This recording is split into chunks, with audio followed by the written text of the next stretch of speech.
tell us about the groundbreaking, how it came about? Just give us like a quick overview of the history.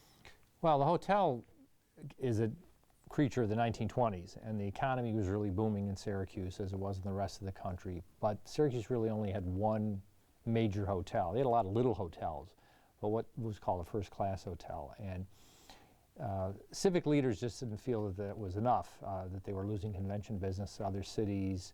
We had the state fair here, and of course that put a lot of pressure for needs for hotels. So it was really a citizens-based kind of development, local people just raising money to build a brand new hotel. And again, it was the 1920s, so there was a lot of optimism, and they did the groundbreaking. They acquired a site and they did the groundbreaking in the 1922. What had been there before in that area? That was the south end of downtown, which had been a residential area for much of the 19th century. And by the early 20th century, it was kind of like some of the houses had been turned into like commercial establishments or rooming houses. It wasn't a nice high-end residential area anymore. It was kind of in transition. The most interesting thing that was on the site was another small hotel called the Hotel Truax, which the Hotel Syracuse Corporation acquired because they needed to get it off the site. But it was earning income. It was a viable little hotel. So they decided that they were going to move it across the street. So they literally moved this 4-story brick building across the street, Harrison Street. And in order to do that, they not only had to move it across the street, they had to turn it 180 degrees. And so this entire building was moved off the site so they could clear the site. Oh, wow. You brought up a point that people raised money in the city? Right. It was not some big out-of-town developer coming in and putting the project together. It was a local group of individuals, civic leaders, businessmen, and they sold stock shares. And actually, there were 2 corporations. The first one was called the Hotel Syracuse Corporation. Then it ran into some financial trouble, and they had to refinance, and they created another corporation called the Citizens Hotel Corporation. And we have the records of those corporations here at the Historical Association, and they have lists of just dozens and dozens of people that had, 10 shares, 15 shares, 20 shares. So it was a real citizens, local community effort to build it. They broke ground on which day? They broke ground in, That's okay. I don't remember the exact date. It was in 1922, I believe. Okay. Yeah. And do you know when it was, so then it took how long to complete? It took about 2 years to complete. It was one of the biggest construction projects up to that time in the city of Syracuse. And they had to, they hired an architectural firm out of New York City, George B. Post and Sons, who were really considered the top architectural firm in the country for doing hotels. And they really spared no expense on the hotel. And this is really being discovered during the restoration as they're peeling away all these renovation layers and finding what the real finishes and surfaces were. The developers today have been amazed at the quality and the level of finish in the hotel. So tell us about what they put in at the time. How many rooms were there? Tell us about it. There was 600 rooms. That's what they did some studies. That's what they were told the city, the size of Syracuse, needed at that time.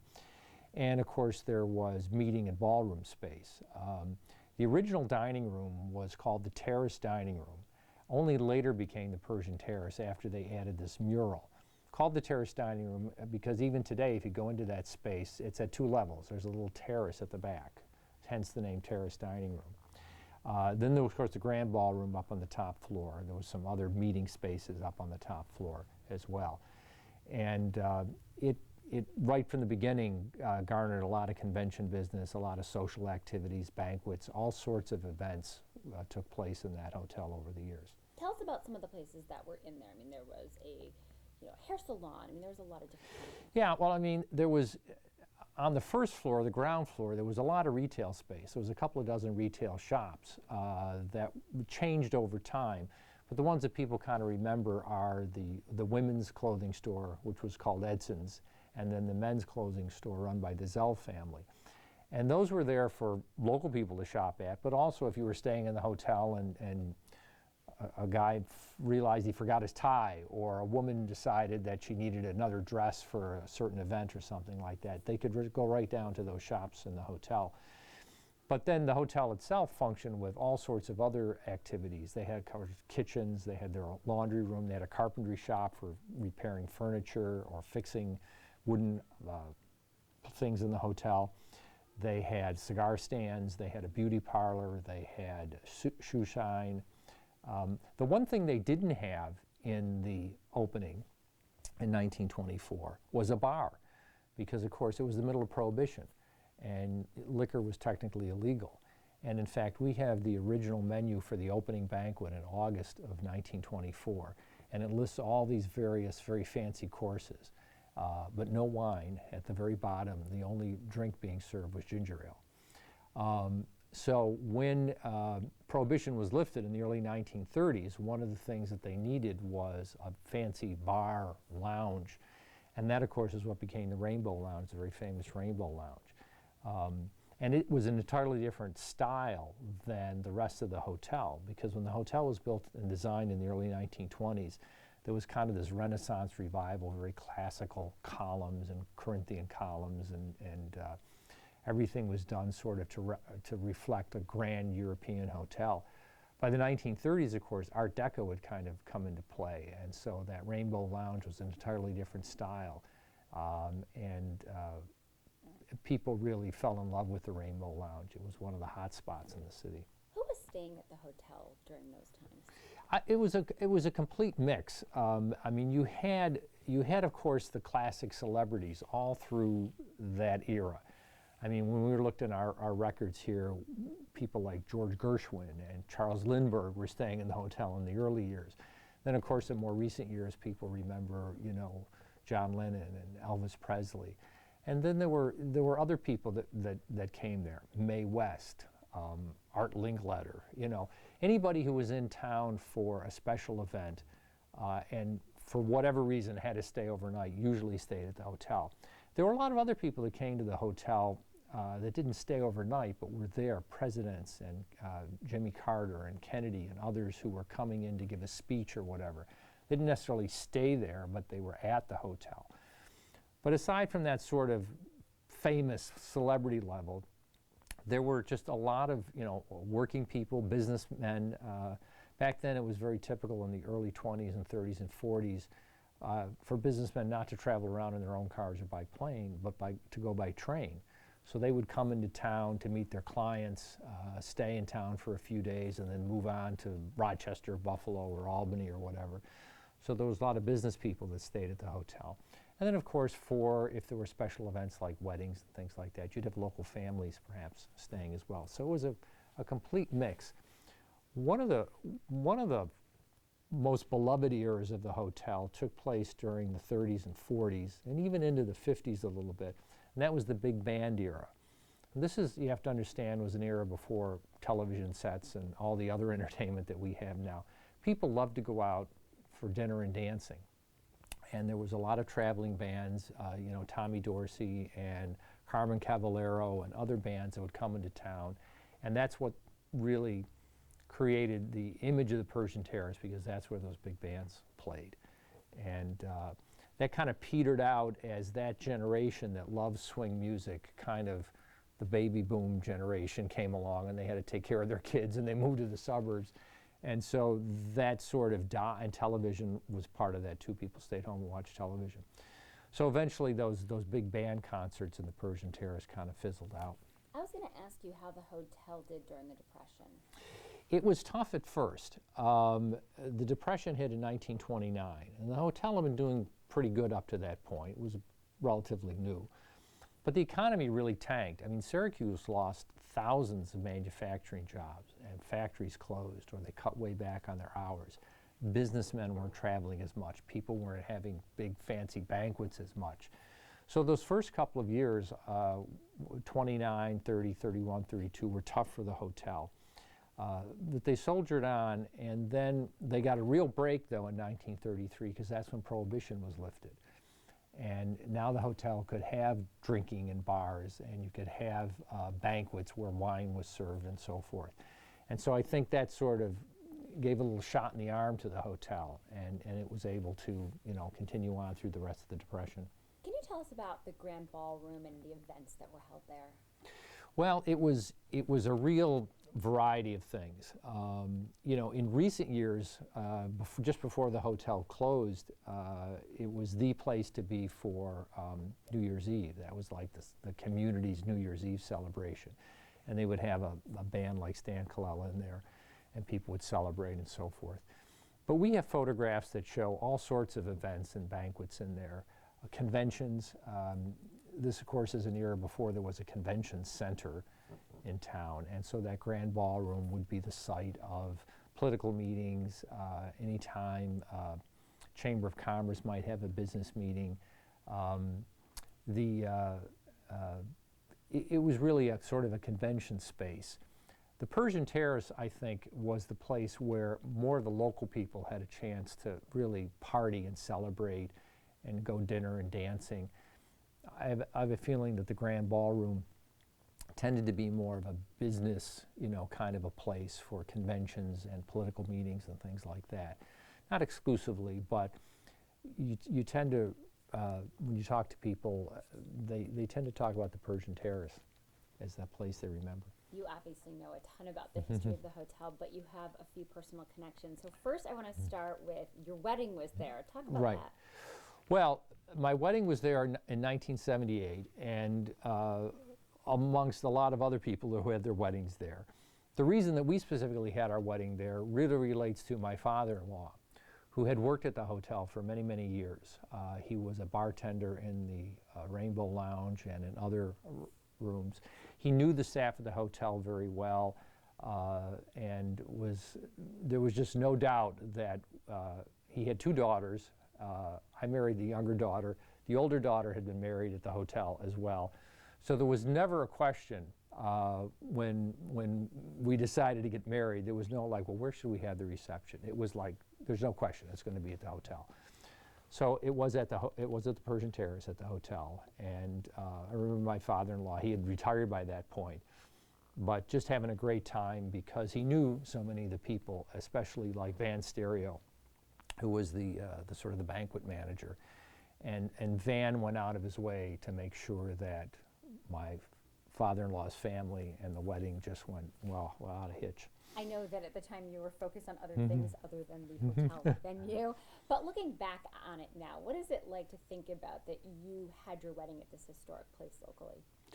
Well, I mean, it kind of comes full circle. I mean, obviously for my wife to have her wedding there where her father was associated for many, many years meant a lot to her. She remembers as a child or a teenager coming downtown. She took piano lessons downtown, and after she would go over to the hotel and she could sort of sit at the end of the bar, and her father would let her have some of the cherries from the Shirley Temples and things like that. So she had personal memories of the hotel.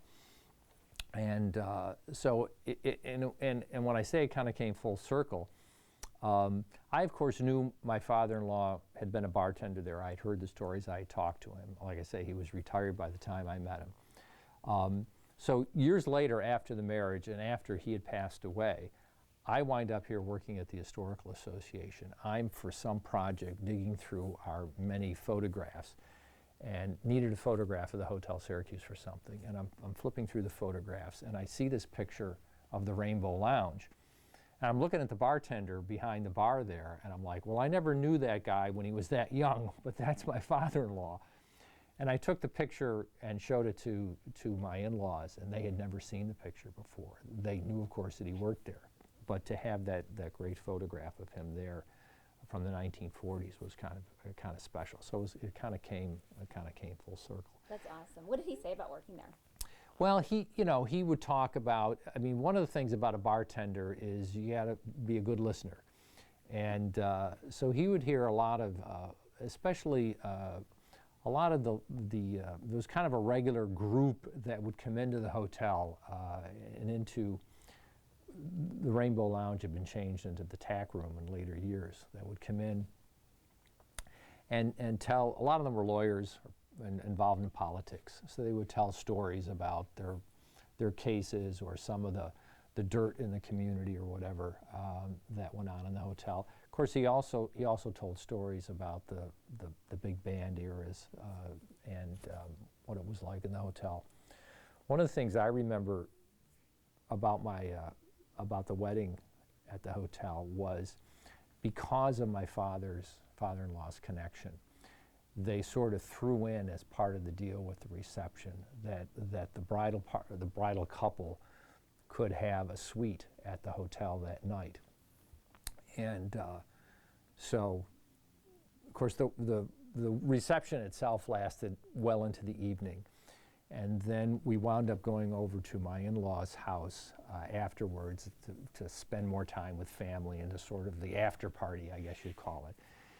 And then we were leaving on our honeymoon the next day, and we had to catch an early flight out of Syracuse to go down to New York. And but we knew we had this free suite over at the hotel. And I mean, it was like we finally got back to the hotel like at 2 a.m. or something like that. Went up and walked into the suite, which was one of the large, it might have been the presidential suite. I mean, there was just dining rooms and bedrooms and all the rest of that. And we had to like get up at 6 a.m. So we got to spend 4 hours in the presidential suite, mainly sleeping because that was like the only chance we had to sleep. And then as soon as we got up in the morning, I don't think we even got into every room in the presidential suite, because we were there for such a short time. Oh, that's a nice memory, though. Can you talk about the hotel moving forward, 70s, 80s, and then into the 90s? Well, of course, the hotel started to change ownership. It had started out as this locally owned corporation, but over time, after World War II especially, started to be bought by other interests and eventually wound up being owned by some out-of-town interests. It started really to have issues in the 1950s and early 60s because of the changes in lifestyle, the changes in transportation. People weren't traveling by train, they were traveling by plane, they were traveling a lot by automobile. The Thruway opened in the 1950s, and the Thruway ran north of the city, and at each of the exits, motels started popping up. And so the issue was if you're traveling, whether you're a traveling salesman driving by car or a family vacationing or whatever, and you're driving now on the Thruway or later on 81, you get off, you have to stay overnight someplace, you get off and there's a motel right there, nice free parking. You don't have to drive into downtown where you have to pay for parking or whatever. So that competition from the suburban motels and the suburban highways and interstates really started to cut into the business at the hotel to a certain extent. Plus the hotel was starting to show its age. Those 600 rooms that it had originally were all pretty small rooms. And newer hotels and motels were getting bigger rooms, widescreen TVs and all the rest of it. And so people started realizing that even though the spaces, the Grand Ballroom and Persian Terrace were these kind of wonderful grand spaces for events, the actual main business of the hotel, which was putting up guests, lodging, was starting to really look dated compared to these newer places, and wasn't in a very good location for the way people were traveling by the 50s and 60s and so forth. And so I think it started to lose money and lose to the competition. They made a major decision in the early 1980s to really try and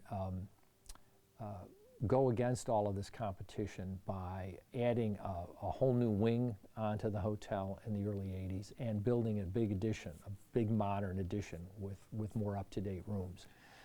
And even though that might have been at one level seen as a good move to try and outbeat the competition, it cost a lot of money, millions of dollars, to do those additions. And the hotel went deeply into debt and found itself in a situation where between trying to pay off the loans for the construction and the increased taxes that were due because of the improvements of the hotel, and also increased utility bills and all the rest of it, they found themselves in a situation where even though they had expanded and added all these features, their outflow was increasing. They were going into the red more and more, which meant they had to cut back here and there. And it sort of started a cycle of sort of downward spiral. And eventually the hotel kept changing hands, and eventually got into a situation where they had to declare bankruptcy and so forth. And it eventually just slipped into a situation where it had to be closed.